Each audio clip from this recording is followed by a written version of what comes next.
mko chooni, hamtoki toka mwanzo. Utadhani nyinyi ndio mlaza mapenzi. Walikuwa Adamu na Hawa na sasa hivi wako wapi? Yaani mbaya naye huyu. Kashindwa kuniona mimi kutoka siku zote hizo, anashindwa kuniona, anachukua minude yake na kuja kuileta. Oh no.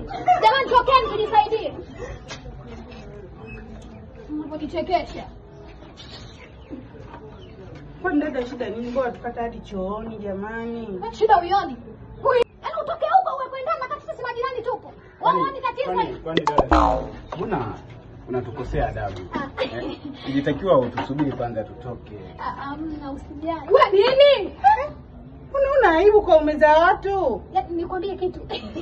Jirani yangu, yaani ungenichukua mimi kimwili kama unavyoniona.